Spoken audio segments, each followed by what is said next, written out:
Very warm welcome.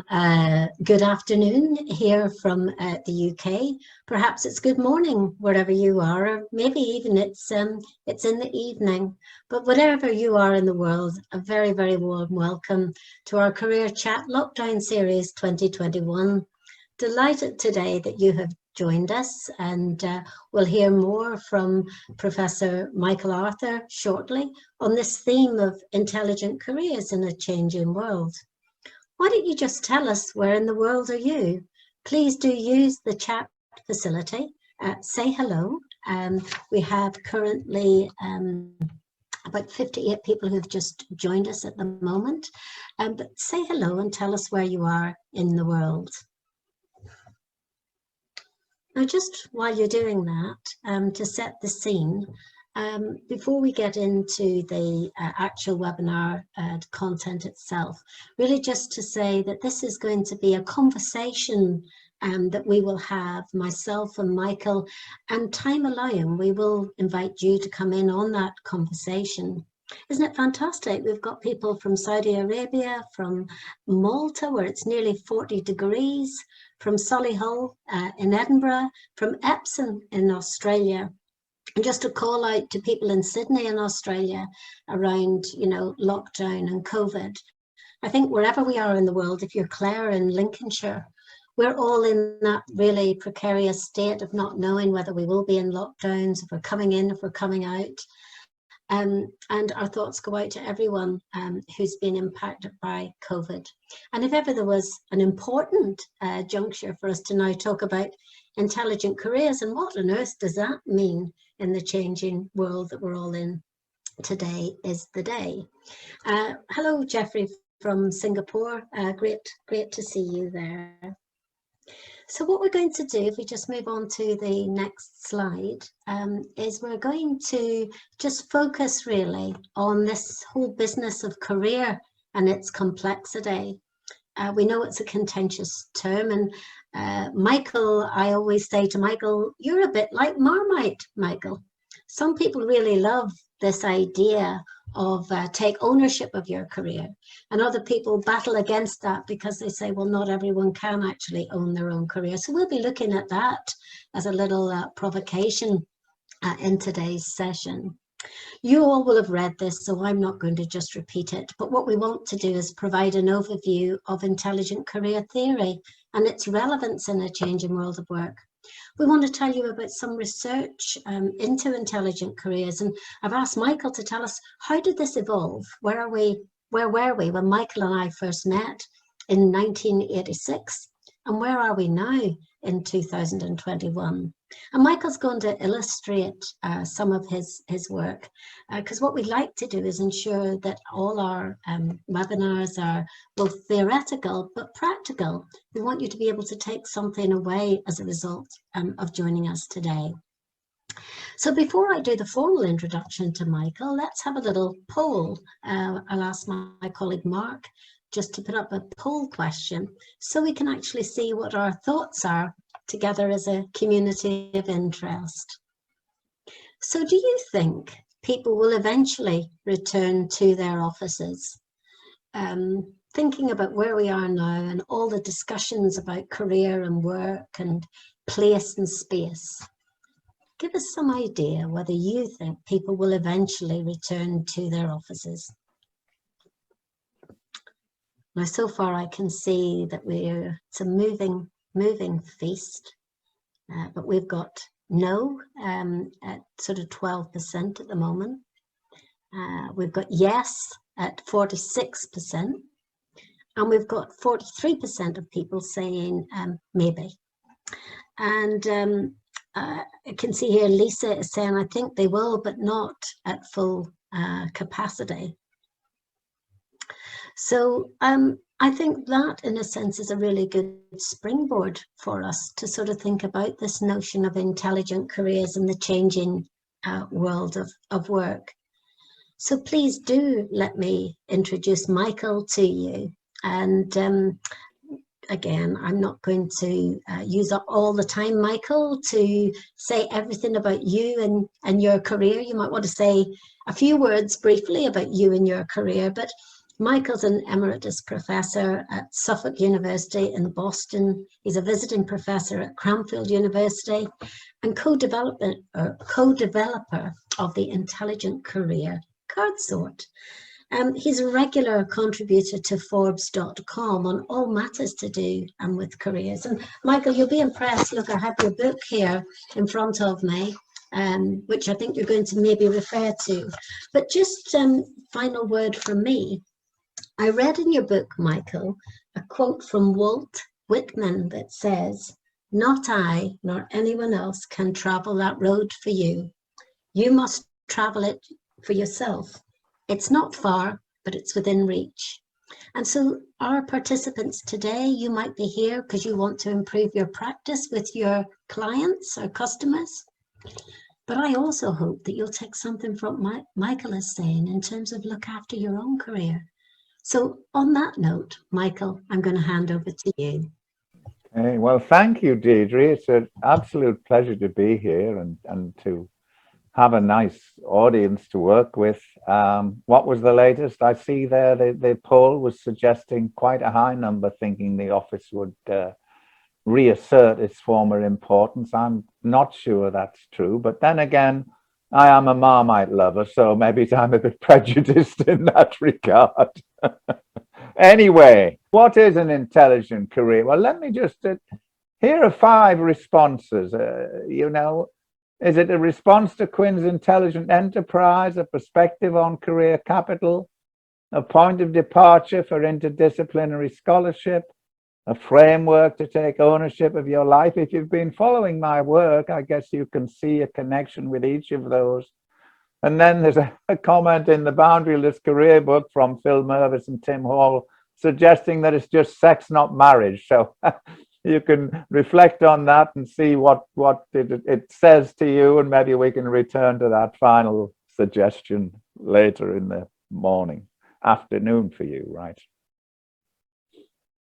Just let me begin with the example from the book that came out 2 or 3 years ago about Dominique Browning, a New York publisher. And Dominique was flying high. She was the first woman to break into the top editorial group at Newsweek. She subsequently became editor of House and Garden. That was relaunched by the publishing group. They had 10-year circulation group, and Dominique and others referred to their magazine as the gold standard.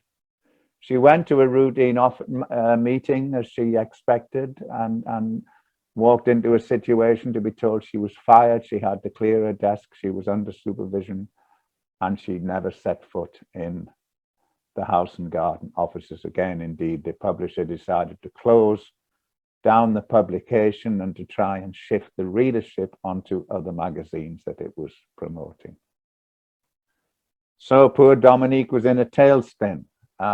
Fortunately, she managed in the end to get out of it. It took several years, but she retreated from New York, took stock in a country home, started to work as a contractor, which makes sense as a way out of the sort of traditional onward and upward career ladder thinking. She did work as a writer. She became a volunteer leader, and in the end was chief executive of her own charity that she'd started. So in the end, it's a nice story, but she went through some torrid times when she was laid off. I guess many of us can relate to that story, right? I mean, I'm sure if you haven't seen it yourselves, you've heard it or seen it with other people going through a similar situation. It's not fun, but it's out there, and our job is to learn from situations like Dominique's and see what we can do to help people. Going back to the first definition that was offered a couple of slides ago, in the early 1990s, there was a book by a guy called James Bryan Quinn called Intelligent Enterprise, and there were a series of other books about core competencies and so on, all of which were writing about the knowledge-driven firm. And my colleagues and I wrote a response to that 3 years later. And just to back up a little bit, the knowledge-driven firm, well, what is that? Well, looking at the literature of the day, we could see three primary characteristics. One was a company's culture. Whether and an ideal culture would be one that bound people together and had them celebrating their opportunity to work together. Capabilities, the ideal capabilities were conscientiousness in applying and delivering what the company could do, tied to a learning trajectory that would keep the company in business in the future.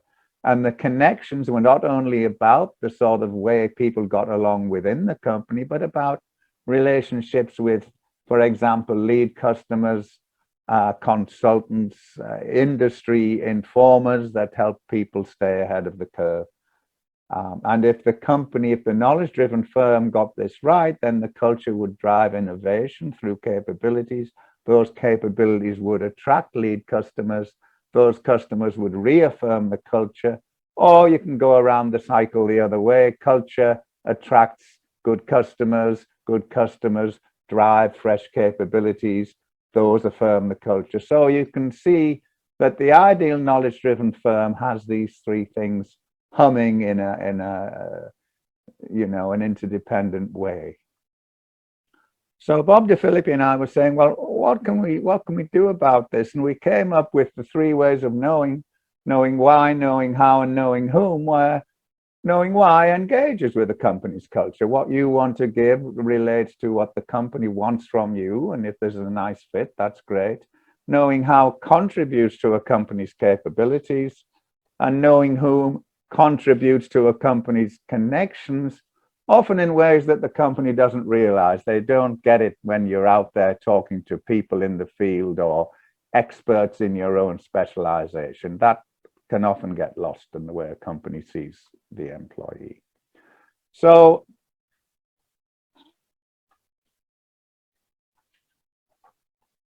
that's the response. But there's more to be said. It's still then a useful point of departure. The three ways of knowing, that framework I offered about culture, capabilities, connections, that still applies today. If you ask people and say, does this fit for your organization? They inevitably say yes. So that still works. And it's a framework that empowers the career owner because it looks across potential employers instead of just looking specifically inside a single employer.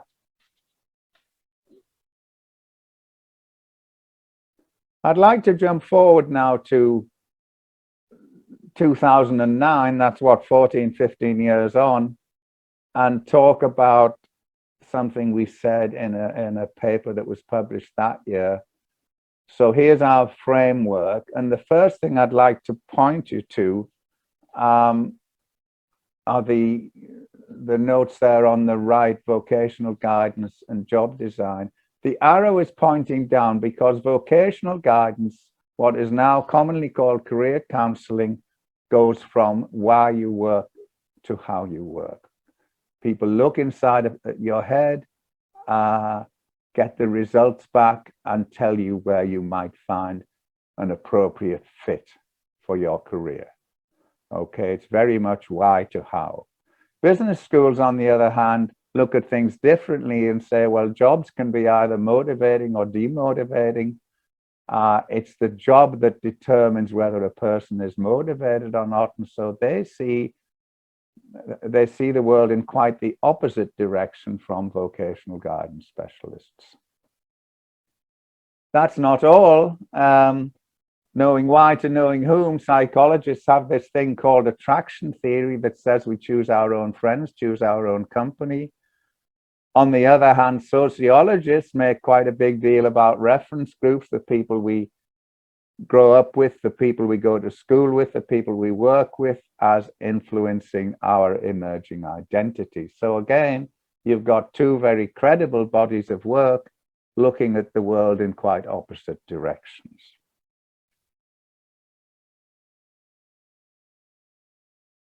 Finally, At the bottom of the screen, the leftward pointing arrow says leadership.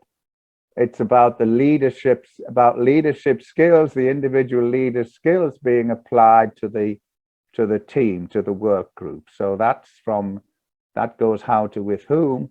On the other hand, work in group dynamics says that groups create norms and people tend to follow those norms so that the group can influence individual performance and learning.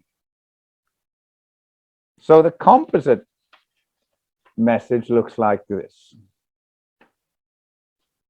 As a career development professional, you're likely to hear, and research has shown you will hear, explanations that reflect all 6 of the one-way paths of influence indicated on the figure.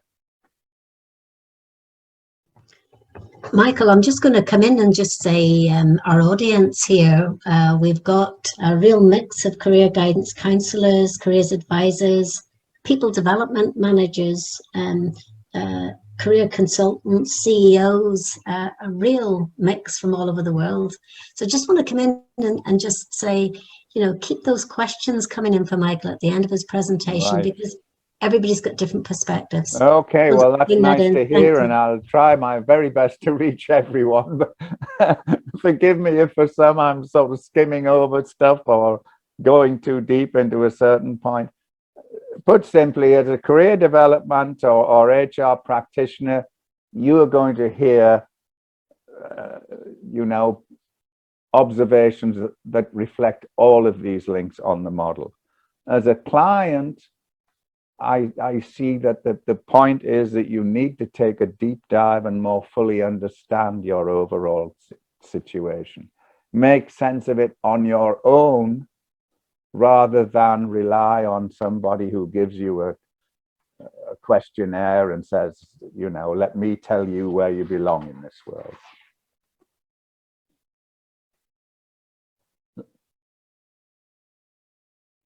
Let me provide another example from my book, and it's one of my favorites. Jean-Luc Bré joined what was then, what was it, Vodafone Records? Is that the old German? Anyway, a company that was subsequently taken over by, who was it? I've forgotten the name. Anyway, he joined a major recording company at an entry-level advertising position. And for the next 30 years, he watched the industry change from vinyl to cloud storage. He exercised skillful upward communication in his position, in his job. He said it's like cycling. The main point is to stay on your bike. And he claims he had no set career plan. He just took things as they came. In fact, what he was doing was coming up with a series of new ideas. He cultivated a trusting relationship with his bosses. He kept going to them with a fresh idea, and they kept saying, okay, Jean-Luc, why don't you try it? Through his projects, he created new industry relationships, took on new learning, and it was, you know, a virtuous cycle. He kept that going for 30 years. He got involved with banks who, you know, they put music on people's credit cards. He was very much involved in the shift where recording companies took over the agency of their performers, and he just kept that up, and he kept it up by responding to his own ideas and getting his company to respond. And if you look at Jean-Luc's career from the standpoint of the 3 ways of knowing, step 1 here is Jean-Luc going to his bosses and saying, hey, I've got a good idea. Step 2 is his bosses saying to him, okay, Jean-Luc, off you go, see what you can do with it. Step 3 is Jean-Luc, you know, drafting out the idea in detail. Step 4 is him putting together his team, often being both internal contributors and external contributors. Step 5 is the team, you know, coming to the conclusion of its work. And step 6 is Jean-Luc saying, gee whiz, I'd better talk to my bosses again and promote a new project. And he went for 30 years doing that. it's a model that exists all over the place. Another example I like to press is one of independent filmmakers, where again, movies get made one movie at a time. There's a fresh company formed for each movie, and everyone in that business has to think about their careers in this way. Deirdre asked me to talk about this. In black are the titles of 4 recent articles that relate one way or another to COVID-19 or its effects. And in green are the related concepts that I see that relate to those articles. Salesforce is fascinating for the way it's trying to build communities that revolve around the particular training that it holds on its website. And they're pushing further and further down that, trying to create learning communities that are not necessarily about Salesforce skills, but are about adjacent skills that people who are interested in Salesforce may wish to learn. But they're very, very aggressive about what I would call career communities. Credly and Degreed are one company gives you credits for what you've learned, and Degreed sort of puts the whole resume together, and they've announced a collaboration. So people are going to have publicly available CVs created by these 2 companies that can be posted directly onto LinkedIn. The merger works for clients of the 2 companies, but if that client doesn't move smartly, then other people can see what a person can do and very quickly move in. Virtual team productivity comes out of a piece I wrote on UK banks, and here's something by a familiar person. Building a bot to beat the bots is about AI-guided career exploration. So a lot to do with working from home, and reaching out into community space as a way of dealing with COVID, and I would argue as enduring adjustments that we're not simply going to leave behind. I've also been writing about talent management, and here I've got one article repeated because it fits in both categories. But the emphasis there is on career conversations, about allowing the person to express what they would like in their own careers. And even the old guard people from McKinsey and the like have been writing recently about listening to a company's employees more deeply. And I believe that's important, and that we have a lot to say to the traditional talent management approach that is simply a top-down, straightforward, strategy-driven model. And now let me tell you a little bit about the ICCS. It captures, in my view, a lot of what we've talked about so far. It's based on the 3 ways of knowing. The client selects 7 from 40 cards about why, how, and with whom you work. These are invitations and nothing more than that, invitations from the client about what they would talk about. And the overall intention is to help a client take a deep dive that emphasizes client voice, client sense making, and takes a person through a process to develop themes and action steps. Just to give you some examples, here are some knowing why cards: a sense of achievement from my work, an industry that matters, new business opportunities, personal goals. All of these are relevant in the contemporary world of work, but we make no assumptions about what people are trying to say until they describe for themselves what these cards mean to them and provide examples. Similarly, with knowing how, illustrative cards: my occupation, learning at the intersection of different fields, being open to fresh ideas, skills and knowledge in my industry. You can see we're not trying to get inside people's heads, except to learn about their career experience, knowing whom people inside my occupation as a go-between among people, broadening my reputation, maintaining relations with previous employers, which never was taken seriously, but is deadly serious in a time when your reputation is out there. So the ICCS career exploration system that we've been developing over the years, we see as a response to the changing world. It's very much about creating career agility as an outcome.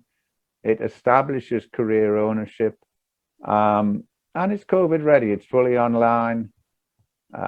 Consultants can work with clients online. We can have peer coaching online with online classes. So, you know, that's something I've been and remain heavily involved with. Michael, could we just maybe just before we, if you just stay on this slide, and I've just been sort of watching some of the chat. So can I just pick up on a few of the themes that you've mentioned, and let's have a brief conversation. And colleagues who are listening, get ready, because you might want to come in and ask a question as well.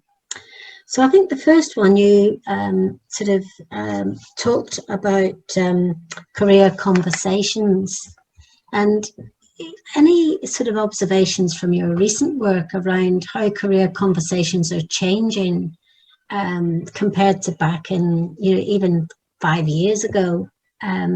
So let me give you an example, Michael. In terms of millennials or Generation Z, you know, that there is a perception now that young people, as they enter the labour market, are actually wanting organisations to basically attend more to, if you like, the greater good and societal impact of the work that they're doing, and that many young people, and I'm generalising, want greater flexibility, and they want feedback to be transparent about how well they're doing. I just wonder, given in COVID and given the shift to working at home, how millennials are actually going to get career progression, either for themselves as they plan their 3 ways of knowing, or indeed in a company. Lots of young people are going to be hidden away, perhaps. Be very aware. Whether they head away on their own or stay with the company is largely up to how the company adapts to them. Yeah, you know, I applaud millennials who bring that perspective to the workplace. They are obviously agents of change, and good luck to them. I've been reading about, you know, major organizations, traditional organizations, wanting to get everyone back in the office as quickly as they can. You know, I very much hope they meet strong resistance, and I expect that they will meet strong resistance, so that millennials, in combination with how we adapted to COVID and how we learned to become more efficient through online communications, I think the traditional companies are going to struggle unless they change their approach. Let's just see if anyone wants to pick up on that theme and ask a question. If you do, just raise your hand, and Mark, who's looking after our IT, will kind of give us a steer so that we can bring you into the conversation. Maybe just give us an idea whether you work with young people or whether you work with adults, or maybe both. Just put that in the chat facility.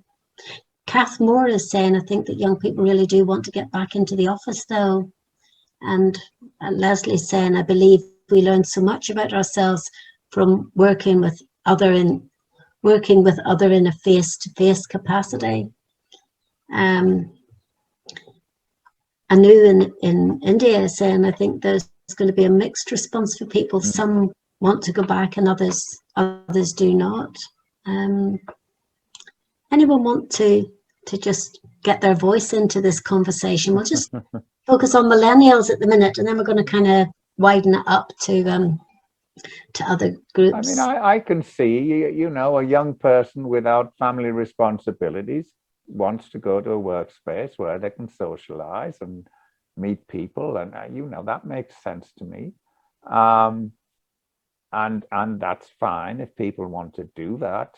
I can also see that as people develop in their careers and gain experience, many of them make, you know, start families, and have demands on their time where, frankly, it's an insult often if a company doesn't allow them to work from home when they're very well equipped to work from home. So and I've been reading about, you know, millennials rejecting the call to go back to the office, or people with families rejecting the call to go back to the office, and good luck to them. If they feel strong enough and comfortable enough in their career shoes to walk away and find employment somewhere else, I think that the company that wants them in the office 5 days a week has brought that on itself. Very interesting. I know some people in the audience might be saying, well, not every young person might have the confidence or might be able to take that brave decision. I can see here, Michael, in the conversation, we've got Yvonne, who's a university careers advisor, and she's saying there's a real issue about how graduates are induced and socialized to organizational professional norms, if not having day-to-day contact with established colleagues. Well, that's fine. I mean, look, that's fine. You know, we've all been there, done that, been naive, sort of finding our feet in organizational space. I get that. You know, yes, I can see that sort of rubbing shoulders with others is can be helpful in many ways. I also see that the long-term insistence on going to the office to collaborate with others is greatly overrated in the long term. I think Louise is agreeing with you here. Louise says, why do these meetings need to happen in offices though? Surely it's more cost effective for offices to pay bills for lunches, coffees, etc., than to maintain office infrastructures. So I can see in the chat, there's Vicky saying she agrees that we need a sort of blended approach. And we've got Karina here saying, I'm wondering about how much the organizational culture affects career ambitions or drivers, and how remote working can affect career development pathways compared to pre-pandemic. And I read recently a report by Deloitte, which said that 75% of the young people that they surveyed worldwide said that businesses are too focused on their own agenda, and that this sort of generation of workers actually want more than just being focused on the business's own agenda. Tricky one to balance, Michael. Well, you mentioned a couple of minutes ago, you know, what was going on in talent management 5 years ago. What was going on in talent management 5 years ago, and is still going on in many situations, is that it's a top-down strategy first model where the company prescribes in relatively large detail what it expects from each employee. There is nothing built into that approach that says to the employee, where would you like to go? What would you like to see happen in your career? And the same people that promoted that top-down approach are now changing their tune, but it's still an appeal that they make to the CEO and the CEO's ego, and that all remains in place in terms of saying, whoa, yeah, this has got to be pushed down from the top. I don't believe it should be pushed down from the top. Of course, any company needs a clear strategy and needs to get there. But they, at present, with the traditional system, they don't recognize their employees' potential. They don't recognize where employees might move to fit into the system better. They just don't go looking for employee input in a way that could be, you know, could be distinctly helpful in helping the strategy unfold. There is, I've been reading, Michael, around gender equality, you know, big issues around. Some argue that COVID has actually, I think it's the UNICEF have basically said that, you know, that more women are now being able to access more opportunities, and disabled people as well, because of this sort of new norm, this new form of working. Do you believe that's the case? I absolutely believe it's the case. It's pretty obvious to me. The women one, you know, that's an extension of the, you know, an observation that women are still more commonly caregivers than men. Mm-hmm. Perhaps if we'd established clearer equality before COVID came along, we wouldn't be using quite the same language, but we'd be saying that more caregivers find it more efficient to work from home and to have flexible hours in conjunction with that. And you know, I mean, I think there's some tremendous upside to everything we've learned about online collaboration, and watching my former colleagues in the university system turn on a dime to turn old courses that were pulled out every year with dust on the covers and repeated verbatim for the last 15 or 20 years, was suddenly flipped around and put online with, say, 1 or 2 weeks notice. So we've shown to ourselves that we can adapt, and we've shown to ourselves how well we can collaborate over the web. And if some, you know, smooth talking CEOs want to bring everyone back into the office so they'll be at their beck and call whenever they need a quick exchange with them, if those people are going to want to go back to the old days, I suspect they're going to have trouble finding really high quality staff. Interesting. We've got a note here, a question really from Ajaz, saying, how relevant do you think the intelligent career theory might be for the Middle East, you know, where there are unstructured labour markets and the concept of career sort of remains relatively under-researched? Because culture matters, I think it's the same. I think it's the same relevance as anywhere. I mean, you know, if you want a person to have more influence over their own careers, it seems to me that these 3 ways of knowing apply equally. Yes, the Middle East is very different.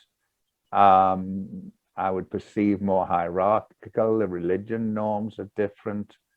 But within the society that presently prevails in the Middle East, the 3 ways of knowing still guide the person in terms of how they want to engage and position themselves and represent themselves in the career world. You know, this is one where I think change comes from the individuals rather than from going into a corporation and saying, well, why don't you do this? And why doesn't the CEO lead change? I'm not sure that's how the world turns. I think it's interesting. Frank in Ireland. Hi, Frank. Always good to have you on the webinars.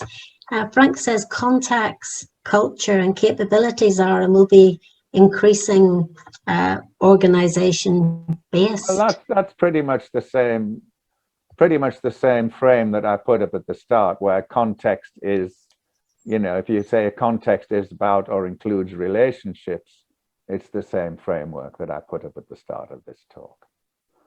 And again, you know, you look at that and say, well, what people have choices about what kind of culture, capabilities, context they want to step into. So, you know, to me, it's not about the organization, you know, running the show. It's about the person taking a look at the employment opportunity and saying, do I want to go there? And historically, we've trained a lot of people not to bother thinking about that for themselves. Historically, we trained a lot of people to say, well, find a good company. My father said to me, find a good company, son. That was the one sentence of career advice I ever got. but a lot of us, I think, were socialized that way. So it's new and it's challenging to think about taking ownership of our own careers, but I think it's critical. We've got Robert here who works in local government, and he said yesterday I was arguing a case with a finance manager that top managers are not really aware of systems and procedures that can improve efficiency and operational impacts that people lower down the chain can fix. So, this whole idea of human capital, we've talked about human capital, Michael, for years, what's the big change that we're going to see in some of the discussions around human capital? Is it going to be, it's got to be top down and bottom up, or are we going to see something quite new and exciting maybe in some of the, either the sort of the theory or indeed the practice? I'm trying to, you talking about human capital in an economic sense. Or in an organizational sense. But that you see the human capital thing on its own, as economics define it, it's just about, economists define it, it's just about education. I think the overall capital that a person brings to an organization is much wider. I mean, career capital is used synonymously with intelligent careers, and if you the two terms, between the two terms, there are over 2,000 Google Scholar articles that have found the framework useful in some way. So, I mean, that particular finance person, if they don't open up to a broader view of the world, I hope people will be reluctant to stay with that kind of player. I hope that people walk with their feet, that like the millennials we talked about earlier, they are much, much more concerned about being in charge of their own career futures. And if we can grow the proportion of people that think that way, I believe we're going to create a better world. There's a question here, Michael, for you. It says, how might the knowing model be used to support employee career well-being? And I guess I would also say individual well-being, because, it may well be I'm self-employed, I'm the portfolio worker. No, but that works absolutely, because you build it into your own framework. I mean, while you work, you represent yourself. You represent your well-being. You represent the priorities that you bring to life. That's fundamental, and with our with the ICCS, you're asked, what part does family, you're invited to talk about those issues. And similarly with where do you want to go? Don't just let your company tell you what it wants you to do. Where would you like to go? What opportunities do you see? What possibilities did that finance guy neglect so that he's got to the top without being more sensitive to people and to interactions and to collaborative learning and what have you? If I have a goal in life, it's to sort of move the needle in terms of the number of people that genuinely take ownership of their careers. Now, here's a challenge for you, Michael, from Anu in India. So she says, Michael, how well will this framework explain the occupational behaviors of a person who has limited choice? Well, I'm not sure what I'm supposed to do with that one. I mean, occupation, you see, is an alternative place for people's career investment. I mean, some of this is about people finding community in occupational space instead of in organizational space. So I'm trying to unpack the question in terms of India, employment assumptions in India, and then, you know, how do we think about occupations? But, you know, India tends to be more structured, a bit more rigid. You know, each country is in a different place in terms of, you know, its norms and its cultures and mores. But my message would still be the same, that the Indian career owner needs to sort of be alert to what's happening and think through where they would like to go and with whom. Roseanne is saying here, and then I'm going to invite Mark to bring Tallulah into the conversation, because she's raised her hand for a while.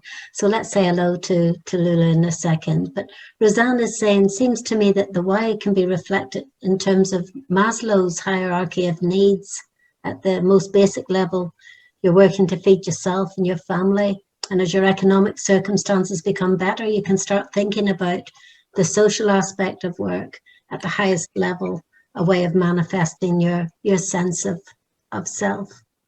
Let's just hear from Tallulah for a second. Just very quickly on that one, there's a lot of Maslow in the intelligent career framework, but this notion of prepotency is weakened. You know, you don't have to wait until you sort of claw your way up from putting food on the table, through finding some kind of reference group, through dancing on other people's terms, which is one of the meanings of esteem, until you finally get to self-esteem and find, you know, I mean, it seems to me that the top two elements of the hierarchy can be treated earlier, and the individual can benefit from those being treated earlier. Maslow wrote in a time when, you know, the lifetime employment model was firmly established, and I think that's reflected a bit in the way the pyramid is presented. What's great about these sort of webinar conversations is that I love it when people disagree, because that's how we shift our learning, you know. So Anu, I think, is with you. She's saying she doesn't agree with Maslow, yet the training of careers professionals, you know, very much the skilled helper often starts, you know, with Maslow's theory. So I hope that our session is making you all think. Let's bring in Tallulah. Hello, Tallulah, and just say a little bit about where you are in the world and tell us what your question is. Mic, please, Tallulah. Just need to keep your mic on.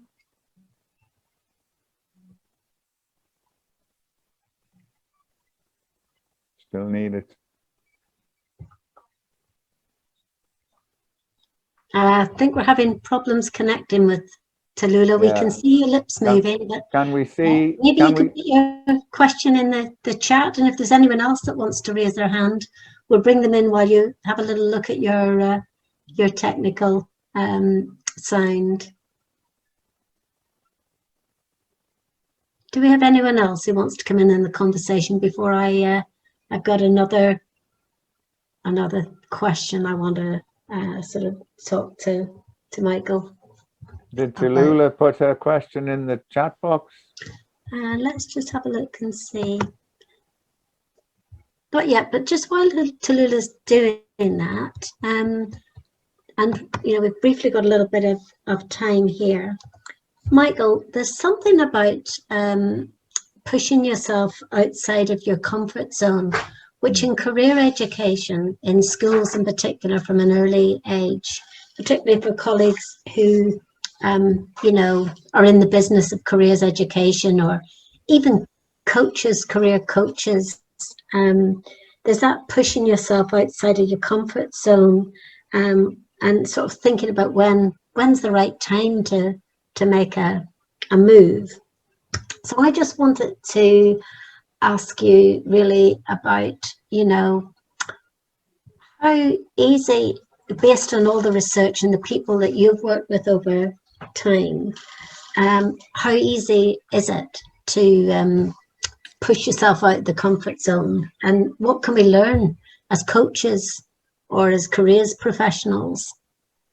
And I think, again, if we've got a bit of time, I'd like to bring Anu in as well. I think she's had her hand raised for a while too. Tallulah, it does look as though your microphone is muted. I'm going to ask Mark to have a look at it from this end, but it may just be there's a problem at your end. But so, Michael, just pick up on that. I'm Pushing yourself outside of your comfort zone. expert on career advising through the school system. We'll talk about I relate to an argument that you need to go at the student's own speed and be very sensitive to the student's background and what's going on in the home and so on and so forth. I relate to a nurturing perspective that is sensitively applied. I see the risk of sort of pushing people down a career path before they're ready to follow. We have to go at an individual's own pace, but as people get out into the world and develop experience, it seems to me we need to go with them. The idea of confining someone to a very restricted career space when they're still in grade school doesn't make a lot of sense. I want to bring Anu in now to the conversation. Welcome, Anu. Tell us where you are and what's your question. Yes, so I was just building on the question I put in the chat earlier. So the intelligent career framework and the 3 ways of knowing are very applicable to most, but they will not be applicable to all, because if a person may want to, if a person has a offer, or is able to get a daily wage assignment to do with construction work, and if the person doesn't accept that, the person has no way to feed themselves or feed their family, they are not going to choose to work on the construction site because of their preference for the why or whom or how. They are there because and it's not just because of Maslow, because you can meet social needs while you can self-actualize without meeting your basic needs, as is so well displayed with Viktor Frankl in a concentration camp. He came up with logotherapy while he his basic physiological needs were not being met. And that is just a famous example. There are many other everyday examples of the hierarchy not being necessary with regard to needs. You don't need to meet your physiological needs and then So do you have a question? Yes, so the question I had was, so how can you address this gap? So I'm giving you you have shared many examples. I'm giving you an example. I quite like the example of the construction worker. Yes. Construction work is an interesting blue-collar example of intelligent careers. Good construction workers who do good work get invited back. Construction work is one project at a time. It's like movie making. Good workers quickly get invited back onto new projects. People who shirk their obligations tend to get left out. So if you're in that situation, the first advice is to be a good construction worker, deliver on what you're committed to do, and stay in the game of construction and feed your family. So construction also provides a channel for growth into management, project management. Lots of people who run relatively large provider companies start out as electricians and so on, and build companies that might that serve as sort of intermediaries between individuals and successive construction projects. So may I share a decent example of a blue collar field that functions pretty well. May I share? I think you are talking of a construction worker from a different cultural perspective. So we have something called a nukkar. So you have these places in the city. For example, I actually reside in Mumbai. So in the morning when I would pre-pandemic be going to work, so outside the station there's a place where daily wage earners just gather, and then they just wait for contractors to come and pick them up for the day. Then and you, so it's not that you're working with one company and they are recognizing the value of your work. You Yes. are, it's the level of economic disadvantage is far higher here. And there are such persons who may not even be able to have meals each day. So we are talking at that level. But I can understand. Okay, I will stop. Yeah, I'm just very conscious of time, Anu, and I think sure, you've really, reminded us of that importance of culture and contact. Like I think in terms of as we kind of move towards the end of the webinar, what's great to see in the chat here is the theme that's coming through is about, if you like, our changing world and the different experiences that we all have here. Leslie is saying that year 10, work with young people. Then we've also got the sort of talent management as well discussion. I'm going to ask Mark to share our near final poll, or our final poll with you now. If Mark would just share the slides and put the poll up. Michael's contact details are here, and I know he's really keen to continue the conversation, but what kind of working relationship will you have, do you think, in the next year? Let's just see what our audience think. We've had over about 100 people join us there, and a few are beginning to leave because we're towards the end, but really keen to see what kind of working relationship you might have. And just as you're doing that, I just want to say that always one of our philosophies in this lockdown series is to give some free resources to you as a practitioner, whether you're working with adults, whether you're working with young people, whether you're in the talent management field, whether you're a CEO, whether you're a practitioner.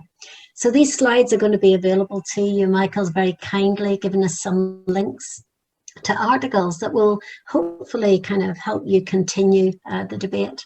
And isn't it so interesting that 73% of us actually think that we will be in hybrid working relationships going forward.